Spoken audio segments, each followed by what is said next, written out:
Donald ট্রাম্পের নেতৃত্বে যুক্তরাষ্ট্রের নতুন প্রশাসনের সঙ্গে বাংলাদেশের অন্তর্বর্তী সরকারের সম্পর্ক কী হতে পারে সে বিষয়টি এখনও স্পষ্ট নয়। এমন এক পটভূমিতে মার্কিন গোয়েন্দা প্রধান তুলসী গ্যাবার্ডের বক্তব্য নানা আলোচনার জন্ম দিয়েছে। দিল্লি সফরে সেখানকার মিডিয়ায় দেয়া সাক্ষাৎকারে তুলসী গ্যাবার্ডের বাংলাদেশে ইসলামী চরমপন্থার উত্থান, সন্ত্রাসবাদের হুমকি, সংখ্যালঘু নির্যাতনের অভিযোগকে বিভ্রান্তিকর বলে উল্লেখ করে এর প্রতিবাদ জানিয়েছে অন্তর্বর্তী সরকার।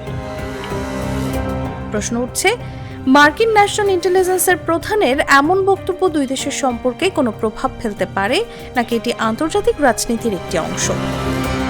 কূটনীতি বিষয়ক বিশ্লেষকদের অনেকে মনে করেন তুলসী গ্যাবার্ডের বক্তব্য এসেছে এক ধরনের সতর্কবার্তা, যা বাংলাদেশের জন্য নতুন করে শঙ্কা তৈরি করতে পারে।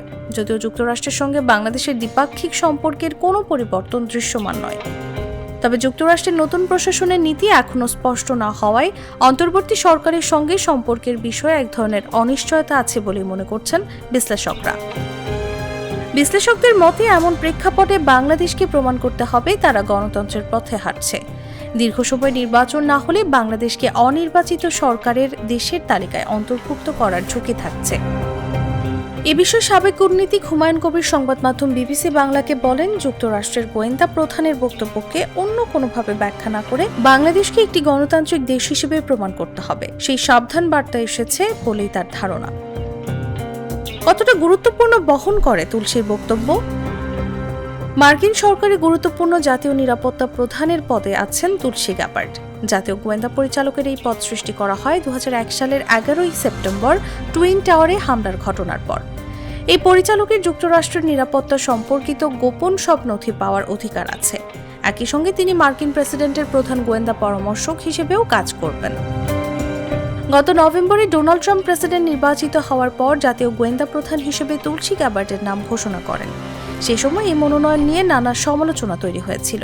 এমন সমালোচনাও এসেছিল যে গোয়েন্দা তথ্য সংগ্রহে রাজনীতিকীকরণ ঘটতে পারে এবং তথ্য সংগ্রহের প্রক্রিয়া দুর্বল হয়ে পড়তে পারে। তবে সমালোচনা উপেক্ষা করে তুলসী গ্যাবার্ডকে নিয়োগ দেওয়া হলে ফেব্রুয়ারি থেকে কাজ শুরু করেন তিনি। বিশ্লেষকরা মনে করছেন, যুক্তরাষ্ট্রের প্রেসিডেন্টের প্রধান গোয়েন্দা পরামর্শক এবং গোয়েন্দা প্রধান যখন বক্তব্য দেন বা উদ্বেগের কথা তুলে ধরেন তখন তা গুরুত্ব বহন করে। তারা বলছেন, বাংলাদেশের পক্ষ থেকে তুলসী গ্যাবার্ডের বক্তব্যকে যদি গুরুত্ব না দেওয়া হয় তাহলে যুক্তরাষ্ট্রের সঙ্গে সম্পর্কের ক্ষেত্রে সঠিক হবে না। তাসলিমা তিথি, জাগো নিউজ।